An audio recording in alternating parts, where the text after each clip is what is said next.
In this episode of The Big Story, businesswoman Stacy-Ann Walker is laid to rest near Linstead in St. Catherine after she was electrocuted in the aftermath of Hurricane Beryl. One of her brothers was also electrocuted, but he survived. She was the owner of a grocery store and a bar, and she owned numerous livestock. She was so proud of her accomplishment that she had beat the odds and was well on her way up. Calvin Walker is not as physically strong as he used to be, but nothing could have stopped him from attending the funeral for his daughter, whom he portrayed as a tower of strength in his life. Never too well. To the down. Never know that answer to this. Yeah. No. For there's my last.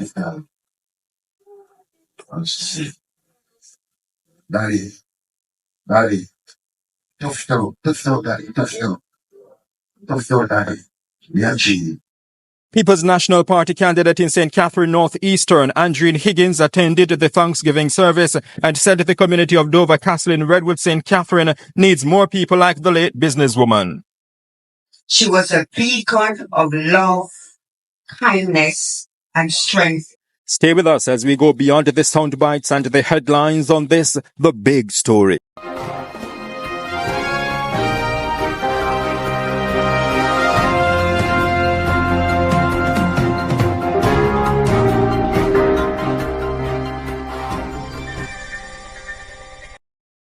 When Hurricane Beryl hit Jamaica, Stacy-Ann Walker, better known as Sandy, was among people who initially survived, not knowing that she would have died in the recovery phase. She passed away on July 11, 2024, when she was electrocuted at her business establishment in her community of Redwood, located just outside Linstead in St. Catherine. I'm still holding on to everything that's said and gone.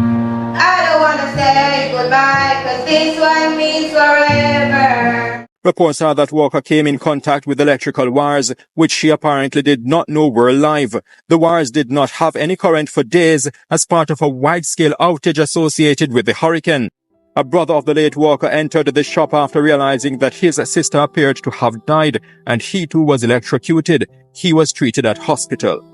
Calvin Walker is not as physically strong as he used to be, but nothing could have stopped him from attending the funeral for his daughter, whom he portrayed as a tower of strength in his life. Never too well. To the down. Never know that answer to this. Yeah. No. For there's my last.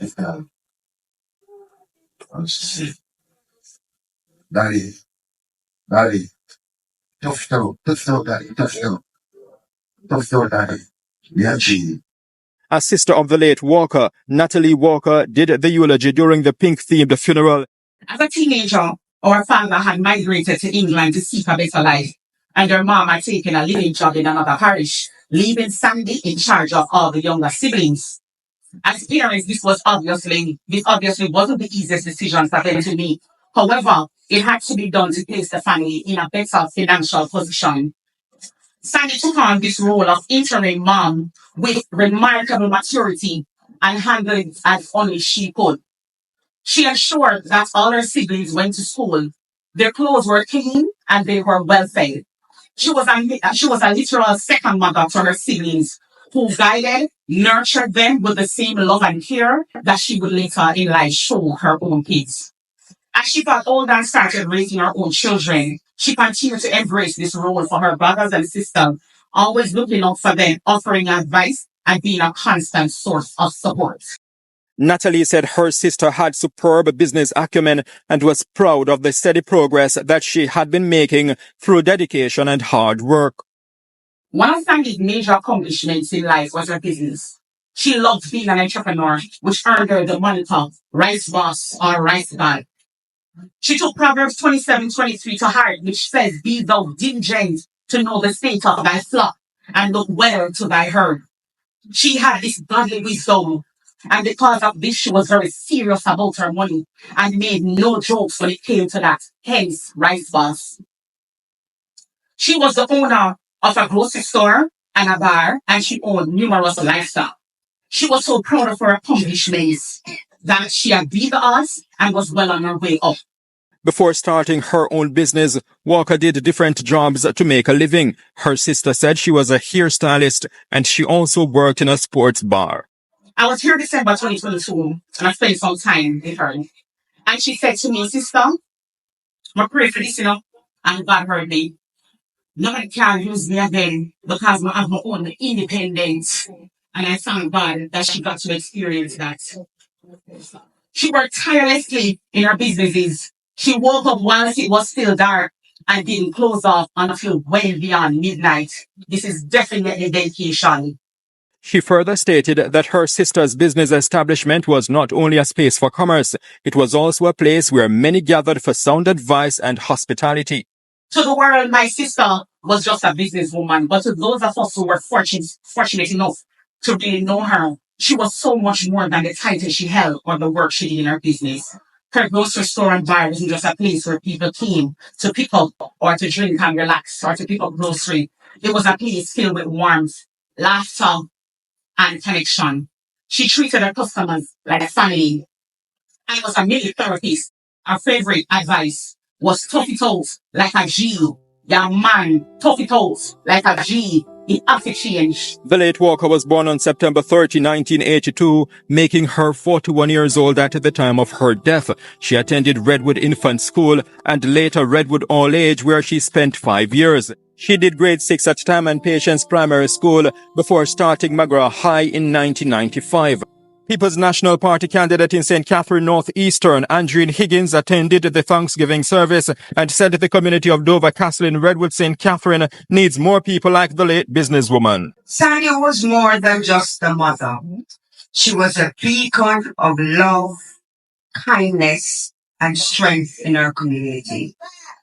And this was told to me by someone. Did you know that Sandy religiously provided meals for one of our mentally challenged? This speaks volumes to the measure of a woman she was. We need more Sandys around, loving, caring, compassionate to the people of our community. I can say a true community builder. Her caring nature and unwavering support has left a mark on the hearts of all those who have had the privilege of knowing her. As we mourn her lost family, we can celebrate her life, cherish the memories of her warmth, her selflessness, and the love she gave so freely. Sandy will be deeply missed, but her legacy will live on in the hearts of all who loved her. Those who loved her included her 3 biological children and her grandchild. The late Walker had her first child in 2002. She gave birth to her first child, Devontae McDonald. Then in 2007, Dominic Grant made his arrival, and in 2011, Stacy-Ann Grant, her namesake, completed the family. From the moment her children entered the world, her love for them was limitless. She cherished each of them with all her heart and soul, always wanting the very best for their lives. Her dreams for her children knew no bounds. She wanted them to experience every opportunity, every joy, and every bit of happiness that life could ever offer. She understood the power of prayer and the sacred responsibility of being a mother. As such, with deep faith, she prayed earnestly to God for their protection and success, asking for his guidance over their present and future. She prayed for them with intensity and consistency that God would watch over them and keep them safe always. Becoming a mother at the age of 20 did not slow her down or overwhelm her. Rather, it ignited and even stronger the determination within her. She was driven to give her children the best that life had to offer. Every decision she made, every effort she put in was to ensure that they had a bright future, one that was filled with love, support, and endless possibilities. Her children became the center of her universe, and her love for them was not only unconditional, but fiercely protective.